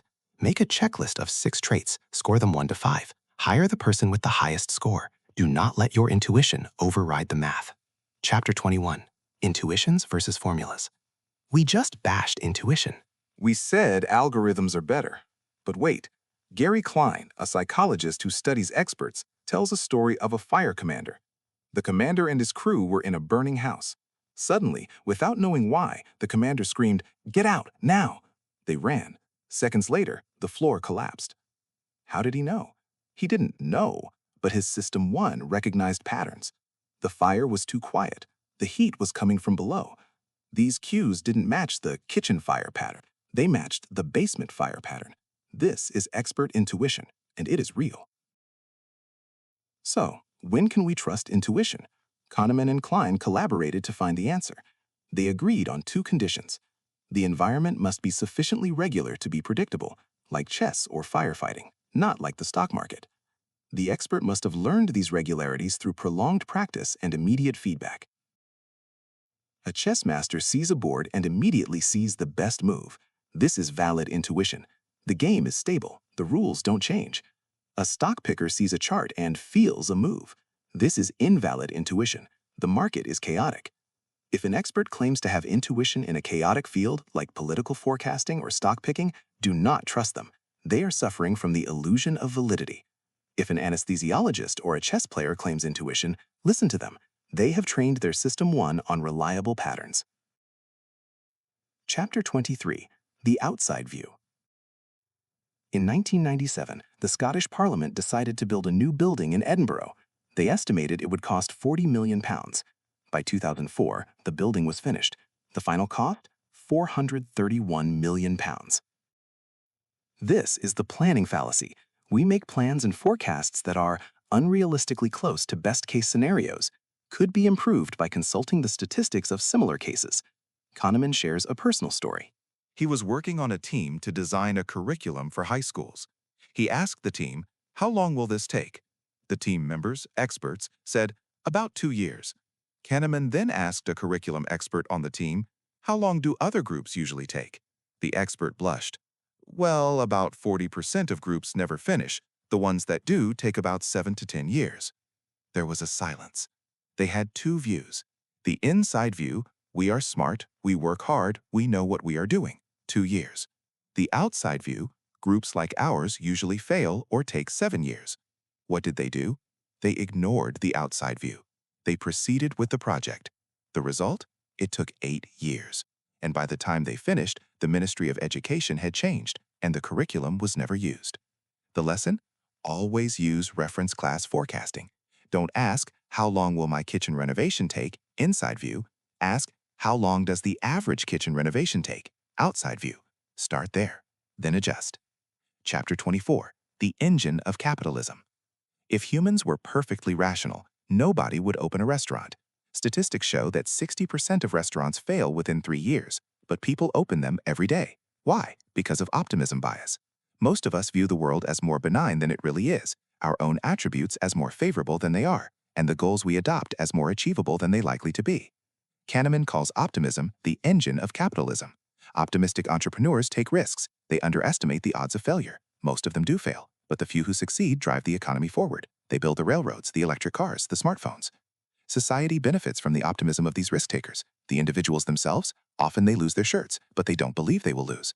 When you ask small business owners, what are the odds of a business like yours succeeding? They might say 50%. When you ask, what are the odds of you succeeding? They say 90% or 100%. Optimism is a blessing and a curse. It keeps us moving, but it blinds us to danger. Kahneman suggests a remedy for organizations to temper this optimism without killing it. It is called the pre-mortem, invented by Gary Klein.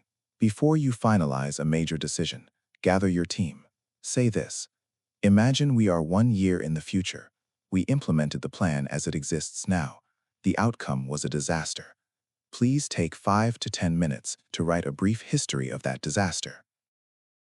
Usually, people are afraid to criticize a plan. It seems disloyal. The premortem flips the script. It makes criticism the task. It legitimizes doubt. It forces you to use your imagination to find the holes in your plan before you fall into them. It won't stop you from taking risks, but it might stop you from taking the stupid ones. Part 4. Choices. Chapter 25. Bernoulli's Errors.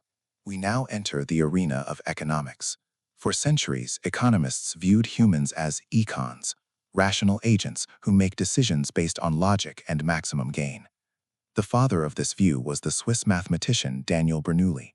In 1738, he proposed a theory that still rules standard economics, expected utility theory. Bernoulli argued that people's choices are based not on dollar values, but on the psychological value, the utility of those outcomes. He made a brilliant observation. The marginal value of money diminishes. Imagine a gift of $1,000. If you are poor, that $1,000 is life-changing. It has high utility. If you are Bill Gates, you might not even notice it dropped on the floor. It has low utility. Bernoulli explained why people dislike risk. Why would you refuse a 50-50 bet to win $100 or lose $100? Because the utility of gaining $100 is less than the negative utility of losing $100. The pain of the loss is greater than the joy of the gain, because each dollar you lose is more valuable than the one you gain. It was an elegant theory, but Kahneman realized it had a fatal flaw. Bernoulli's theory assumes that your utility depends only on your state of wealth. It implies that if Jack and Jill both have $5 million, they should be equally happy. Let's test that. Jack had $1 million yesterday. Today, he has $5 million. Jill had $9 million yesterday. Today, she has $5 million. According to Bernoulli, they both have $5 million, so they are equally happy. But obviously, Jack is ecstatic and Jill is devastated. Why? Because Bernoulli ignored the reference point. He ignored the history. He ignored the change. Humans do not sense absolute states like temperature. We sense changes, getting warmer or colder. This realization that we evaluate outcomes based on changes from a reference point was the seed of prospect theory. Chapter 26. Prospect Theory. This is the chapter that won the Nobel Prize. Kahneman and Tversky introduced prospect theory to fix Bernoulli's error. It relies on 3 cognitive features. Reference point. We judge everything relative to a neutral point, usually the status quo. Diminishing sensitivity. The difference between $100 and $200 feels big. The difference between $900 and $1,000 feels small. Loss aversion. Losses loom larger than gains. Picture a graph. The horizontal axis is money. Losses on the left, gains on the right. The vertical axis is psychological value. The curve is S-shaped. But here is the key.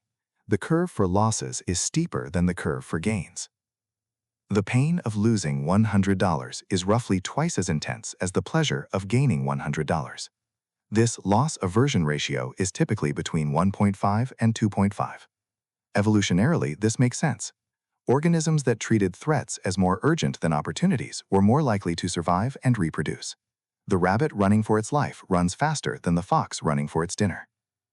This explains why we cling to the status quo. To change, we risk losing what we have. Even if the potential gain is good, the fear of the loss paralyzes us. Prospect theory destroyed the idea of the rational econ. We are not utility maximizers. We are loss avoiders. Chapter 27. The Endowment Effect. Why is it so hard to throw away old junk? Why do sellers ask for a higher price than buyers are willing to pay? This is the endowment effect. Once you own something, its value to you shoots up instantly. Kahneman, along with Richard Thaler and Jack Netsch, demonstrated this with coffee mugs. They gave a Cornell University coffee mug, value about $6, to half the students in a class. These were the sellers. The other half were buyers. They asked the sellers, "What is the lowest price you would sell this mug for?" They asked the buyers, "What is the highest price you would pay?" Economic theory says the prices should be about the same. The mug is just a mug, but they weren't. The sellers demanded an average of $7.12. The buyers were only willing to pay $2.87. The gap was massive. Why? For the buyer, paying is a loss of money, but getting the mug is a gain. For the seller, giving up the mug is a loss. And because losses hurt more than gains feel good, the seller demands a huge premium to compensate for the pain of parting with the mug. Ownership changes your reference point. Giving up my mug feels like a tragedy. Chapter 28. Bad Events. The brain prioritizes bad news. Psychologist Paul Rosen notes that a single cockroach will completely ruin a bowl of cherries, but a cherry will do nothing to a bowl of cockroaches. The negative trumps the positive in many ways. We see this in marriage. John Gottman, a relationship expert, found that for a marriage to survive, positive interactions must outnumber negative ones by a ratio of at least 5-1. One nasty comment requires 5 nice gestures to heal the wound. This is loss aversion in the emotional realm. We also see this in negotiations. It is called the status quo bias. When laws change, there are winners and losers. The losers will fight much harder to keep what they have than the winners will fight to gain something new. This is why reform is so difficult. The opposition is always fiercer and more motivated than the supporters, because the opposition is facing a loss. Chapter 29. The Fourfold Pattern. We generally think we are risk-averse. We prefer a sure thing over a gamble. But that is only half the story. Kahneman introduces the fourfold pattern. Let's walk through the 4 quadrants. Quadrant 1, high probability gain, 95% chance to win $10,000. This is a sure thing. We are risk-averse. We will accept a smaller settlement, say $9,000, just to avoid the risk of losing. We take the bird in the hand. Quadrant 2, low probability gain, 5% chance to win $10,000. This is the lottery. We are risk-seeking. We buy the ticket. We overpay for the possibility effect, the dream of winning. Now the dark side. Quadrant 3, low probability loss, 5% chance to lose $10,000. This is insurance. We are risk-averse. We pay a premium to eliminate the worry. We overpay to buy peace of mind against unlikely disasters. Quadrant 4, high probability loss, 95% chance to lose $10,000. This is the danger zone. You are almost certain to lose. Do you accept the loss, or do you gamble? Here, people become risk-seeking. They will reject a sure loss of $9,000 and risk a 95% chance of losing $10,000 just for the 5% hope of losing nothing. This is why gamblers who are losing money double down. They are trying to get back to even. This is why generals fighting a losing war send more troops. To accept the sure loss is too painful, so they gamble everything on a long shot, often turning a manageable loss into a total catastrophe. Chapter 30. Rare Events. How does System 1 handle a 0.001% chance?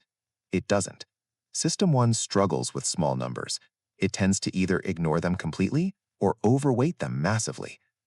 When we think about a rare event, like a terrorist attack or winning the lottery, we focus on the story, not the probability. This is the denominator neglect. We look at the numerator, the one winner, the one bomb, and forget the denominator, the millions who didn't win, the millions of safe flights. Consider 2 urns. Urn A, 10 marbles, 1 red, winning. Urn B, 100 marbles, 8 red, winning. Which do you choose? Logically, Urn B, 8% chance, is worse than Urn A, 10% chance. But roughly 30% of people choose Urn B. Why? Because they see 8 winning marbles. System 1 likes the idea of 8 chances to win more than 1 chance to win. It ignores the fact that there are also more losing marbles. We overreact to rare events when they are vivid. If the event is emotional, terrorism, we overweight the risk. If the event is abstract, a statistical probability of a disease, we often neglect it. But we rarely treat the number correctly. Chapter 31. Risk Policies. Imagine you have to make 20 decisions a year. If you treat each one as a separate life or death drama, you will be exhausted. You will suffer from loss aversion every time. You will turn down good gambles because you are afraid of the specific loss. This is narrow framing. Kahneman suggests adopting a risk policy. This is broad framing. Instead of asking, should I take this specific gamble? Ask, Over the course of 100 such gambles, will I come out ahead? Think of yourself as a trader. You win some, you lose some. If the odds are in your favor, take the bet. Don't look at the result of the single bet, look at the portfolio. By adopting a broad frame, you can shield yourself from the pain of individual losses. You can tell your system too, it's okay, it's just one of many. The math works out in the long run. Chapter 32. Keeping Score. We keep mental accounts. We have a vacation account, a food account, and perhaps most dangerously, a sunk cost account. Imagine you paid $100 for a ticket to a concert. On the night of the show, there is a blizzard. The drive is dangerous. You don't want to go, but you go anyway. Why? I paid $100. I can't waste it. This is the sunk cost fallacy. The money is gone. Whether you go or stay, you are $100 poorer. By going, you are risking your life and having a miserable time just to avoid the pain of closing the mental account with a loss. A rational econ would say, the money is sunk. What is the best use of my time now? But we are humans. We hate to admit we made a mistake. This leads to regret. Regret is the emotion we feel when we imagine a counterfactual reality where we made a different choice. Kahneman notes that we regret action more than inaction in the short term. If you sell a stock and it goes up, you feel like an idiot. Action. If you hold a stock and it goes down, you feel bad, but not as bad. Inaction. But in the long run, we tend to regret the things we didn't do. Chapter 33. Reversals. How much should a company be fined for negligence? Scenario A. A child was burned because matches were not childproof. Scenario B. A bank lost $10 million due to a computer glitch. When people judge these separately, they assign a higher fine to the bank. The dollar amount, $10 million, anchors them to a high number. The child's burns evoke emotion, but no number. But when people judge them jointly at the same time, the preference reverses. They see the injuries to the child as morally superior to the financial loss of the bank. They drastically increase the fine for the match company. This is a preference reversal. When looking at a single case, single evaluation, System 1 uses heuristics like anchoring or emotional intensity. When looking at two cases, joint evaluation, System 2 takes over and compares them. It applies moral rules. Judgments made in isolation are often incoherent when viewed side by side. Chapter 34. Frames and Reality. You have lung cancer. You must choose between surgery and radiation. The 1-month survival rate for surgery is 90%. There is a 10% mortality rate in the first month. These are identical statements, but patients and even doctors are far more likely to choose surgery when they hear the 90% survival frame. Survival is good, mortality is bad. System 1 reacts to the emotional word. The logical meaning is the same, but the frame changes the decision. This applies to organ donation. In Austria, organ donation is opt-out. You are a donor unless you say no. Almost 100% of people are donors. In Germany, it is opt-in. You must check a box to be a donor. Only 12% are donors. Is it because Austrians are more generous? No. It's because the default option is the easy choice. It requires no effort. Kahneman calls this framing effects. The way a question is framed determines the answer. Reality is transparent to econs, but opaque to humans. We don't see the reality, we see the frame. Part 5. Two Selves. Chapter 35. Two Selves. We arrive now at the final duality of the book. We have met System 1 and System 2. Now we must meet the two selves. Imagine you are undergoing a painful medical procedure. Let's say a colonoscopy without anesthesia, which was common when this study was done. Patient A. The procedure lasts 8 minutes. It is painful. Then it ends abruptly. Patient B. The procedure lasts 24 minutes. It is just as painful as patient A's for the first 8 minutes. But for the remaining 16 minutes, the doctor leaves the instrument in place without moving it. It is uncomfortable, but not painful. Then it ends. Who suffered more? Logically, patient B. He endured the exact same pain as patient A, plus 16 minutes of discomfort. The area under the curve of pain is much larger. The experiencing self of patient B definitely had a worse time. But here is the shock. When asked later, how bad was it?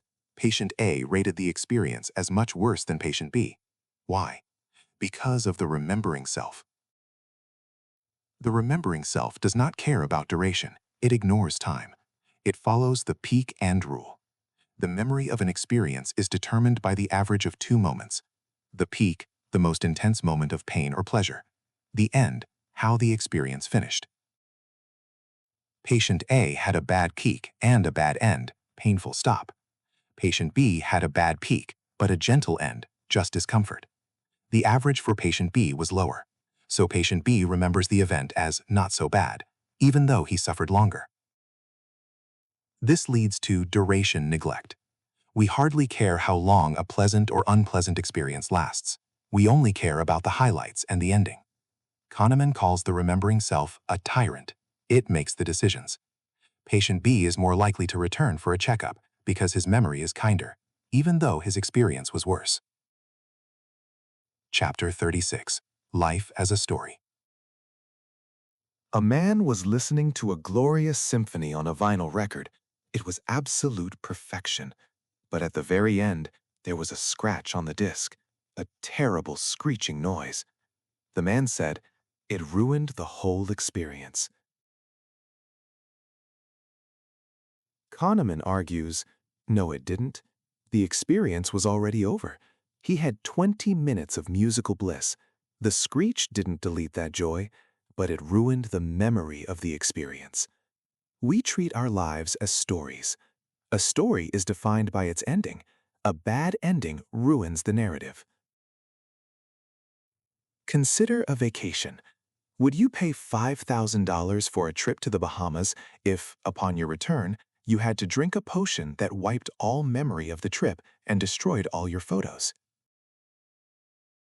Most people say no. This reveals a deep truth. We do not go on vacation for the experiencing self, to feel the sun and sand now. We go for the remembering self, to have the story later. We are collecting memories, not experiences. This causes us to make strange choices. We choose memorable vacations, climbing a mountain, visiting a museum, that might be exhausting or stressful in the moment, rather than relaxing ones, because we want to build the resume of our remembering self. The experiencing self is the one who does the living, but the remembering self is the one who keeps the score. Chapter 37. Experienced Well-Being. If we want to know if people are happy, we usually ask, all things considered, how satisfied are you with your life? This talks to the remembering self. But Kahneman wanted to know how the experiencing self feels. He helped develop the day reconstruction method. People relive their previous day in detail, rating their feelings in 15-minute episodes. Commuting, frustrated. Working, stressed. Lunch with friends, happy. The results were fascinating.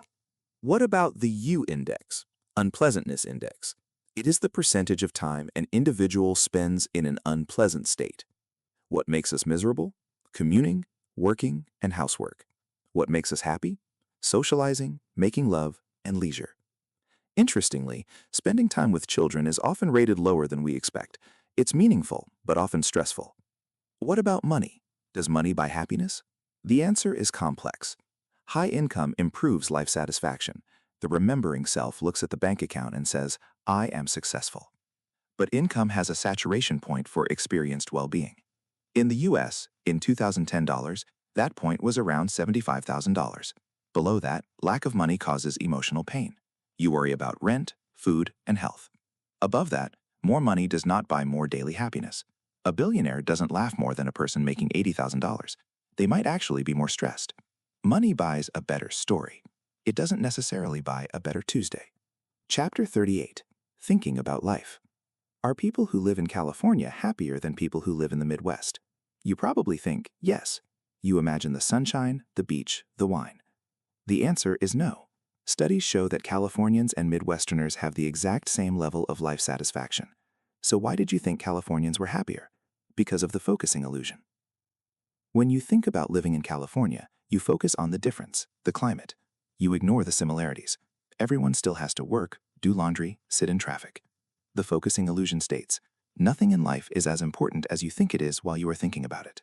When you think about buying a new luxury car, You imagine the thrill of driving it. You focus on that. But if you buy it, you will eventually just drive it. It will become background. You will worry about work while driving the Porsche just as you worried about work while driving the Honda. The illusion is that the change will permanently alter your happiness. In reality, your attention shifts and you adapt. Conclusions. We have reached the end of our journey. We have traversed the landscape of the mind. We met System 1 and System 2.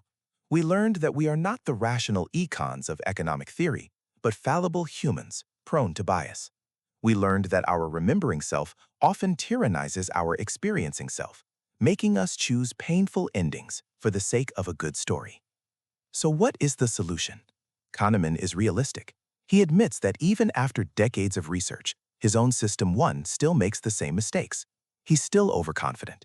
He still commits the planning fallacy. Knowing the biases does not make them disappear. Optical illusions do not vanish just because you have a ruler. The best defense is social. It is hard to spot your own errors because your System 1 provides the confidence, and your System 2 is too lazy to check. But it is easy to spot errors in others. We are much better at seeing the mote in our brother's eye than the beam in our own. This is why organizations are better at decision-making than individuals. Organizations can enforce checklists. They can demand reference class forecasting. They can mandate premortems. They can impose structure that forces System 2 to wake up. And for society? Kahneman advocates for libertarian paternalism, a concept popularized as nudge by Thaler and Sunstein. If people are biased, the state should design choices that help them. Make 401k enrollment automatic. Opt out. Make organ donation the default. Frame information clearly so System 1 can digest it. Help the humans make the choices the econs would make if they had the energy. The machinery of your mind is a marvel. It kept your ancestors alive on the savannah. It allows you to read emotions, drive cars, and fall in love. But it is not perfect. It jumps to conclusions. It fears loss. It tells stories that aren't true. The goal of this book and this script is not to destroy System 1. It is to give your System 2 a voice. So the next time you feel absolutely certain about a decision, pause, take a breath, and ask yourself, is this my judgment, or is it just a story my mind is telling me? This concludes the audio adaptation of Thinking Fast and Slow.